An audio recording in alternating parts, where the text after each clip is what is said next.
Ian Garry has often been compared to Conor McGregor. Or really, should I say, Ian Garry has often compared himself to Conor McGregor. A lot of MMA fans absolutely hated Ian Garry from his debut to the moment he got on the mic to the moment he went to the scrum. So what he did to Neil Magny, Ian Garry has not been liked by any means. But honestly, MMA fans are ruthless. MMA fans don't like anybody, and the worst thing you can do to a lot of MMA fans is become popular. But here's the thing, a lot of people are talking about what Ian Garry got going on with his wife, with that book, with Sean Strickland trying to educate the man and reach out to him. But we're going to be figuring out, is Ian Garry really the next Conor McGregor? Can Ian Garry become champ? Is Ian Garry ever going to become likable? So people not liking Ian Garry comes long before discovering he is kind of, But the main reason being that he is one of these people that talks like he's going to be a superstar and talks about having the it factor that Dana and Conor always talk about. And here's the thing with the it factor. Most people that have the it factor don't talk about having the fucking it factor. And when he went on the mic and repeated word for word what Conor said, I was in MSG, and everyone kind of just sat there like, okay, boss. And then we heard all of this, like how he was going to be excellent at press conferences, how he's going to be excellent at scrums. And then we got lines like this. We're not here to take part. We're here to take over.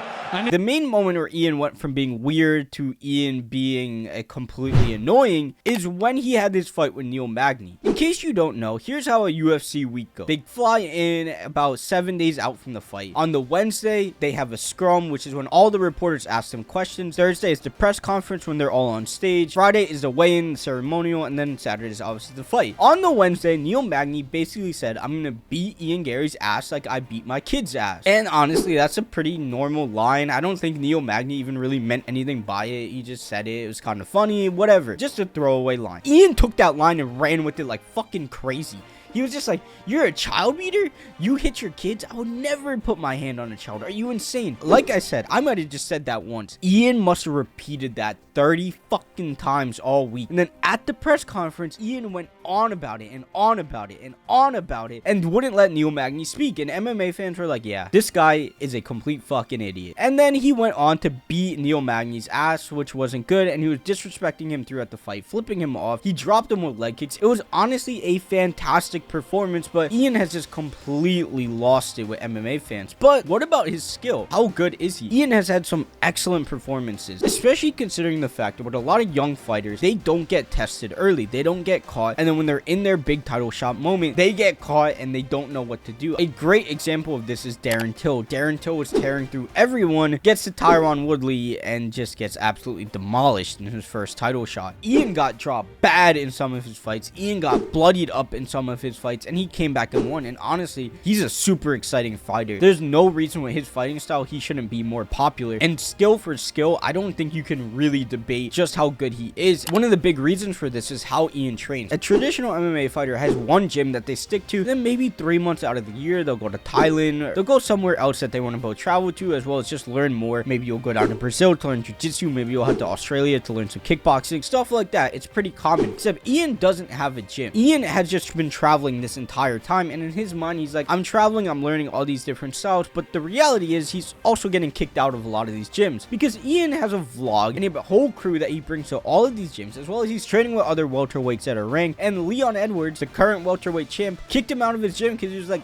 I'm not dealing with that bullshit. I'm just here to train and do my thing. And Ian getting kicked out causes huge public fuss. There's also been rumors of Ian getting knocked out in training by other partners, and it really just shows that this guy is really ignorant and honestly is trying to build his brand more than anything. But his logic makes sense. Training in other gyms to become better is something I think a lot of people can get behind, but you have to respect that gym's policy. And the other thing about Ian, undisputedly, in terms of who can be welterweight champ and who are the future prospects, unfortunately you have to take out Hamzat because I don't think he's ever going back to welterweight. The two fighters that really come to mind at welterweight is of course Shavkat and Ian Garry. In terms of up and coming welterweights, they're the new generation of fighter, and I don't think anyone else is really as exciting as them in the welterweight division. In terms of up and comer, people like Jeff Neal have been around for a while, people like Gilbert Burns have been around for a while, and in terms of lightweights getting the title between Dustin, a Conor, or an Islam, they're exciting. But in terms of just purely new welterweights that are fresh off, it's Ian Garry and Shavkat. And based on what Ian says, he said their training is wild together, and their training, they just go at it back and forth, and I could believe him that that's a high-level fight. The point being, Ian can probably go bar for bar with anyone, and with his exciting knockouts, there's no way that Ian shouldn't be bigger, but he's just so comically bad on the mic and comes across as being so arrogant and ignorant that I think a lot of people have just had enough. It's all good in the build-up. It's all good if maybe you take some things too far, but if you're disrespecting opponents after the fight, what are you doing? And one of the most exciting things about Ian Garry that I want to inform you on that I think a lot of people don't know is how Ian Garry won his Cage Warriors title. In case you don't know, Cage Warriors is where Conor fought before the UFC, where Paddy fought. It's a pretty decent promotion for UK and Ireland fighters. Except here's the thing, when Ian Garry went to win his title in Cage Warriors, his coaches actually did not show up. His coaches did not go with him to go fight the title. And Ian just said he brought his friend and was like, hey, you don't gotta do nothing. You just gotta be there so I can legally fight, so I can have some cornermen. And Ian went out and won the title on his own after his coaches abandoned him. And Ian was only like 24 years old. Now that's pretty badass. That's pretty sick. And I think a lot of people would get behind Ian if they knew a story like that. But instead, with all of the drama, with his wife controlling his life, his wife manipulating him, Ian pushing back, Ian going to sue Sean Strickland, Ian trying to beat Conor, Ian getting tested in fights, Ian disrespecting opponents, Ian just being Ian Garry, I think a lot of people have just had it. They're just over it and they just want to see him fail. It's a shame because UFC fans, they have a long-term memory. If you did something years ago, they're gonna remember it. People will bring this up for years to come, and every single press conference Ian goes to, every single scrum, every time people find him out on the street, people are gonna go and bring up everything with his wife, everything that he's done in the past, everything that he said. And if he ever loses, it's going to be a absolute slaughterhouse on Twitter and social media. And honestly,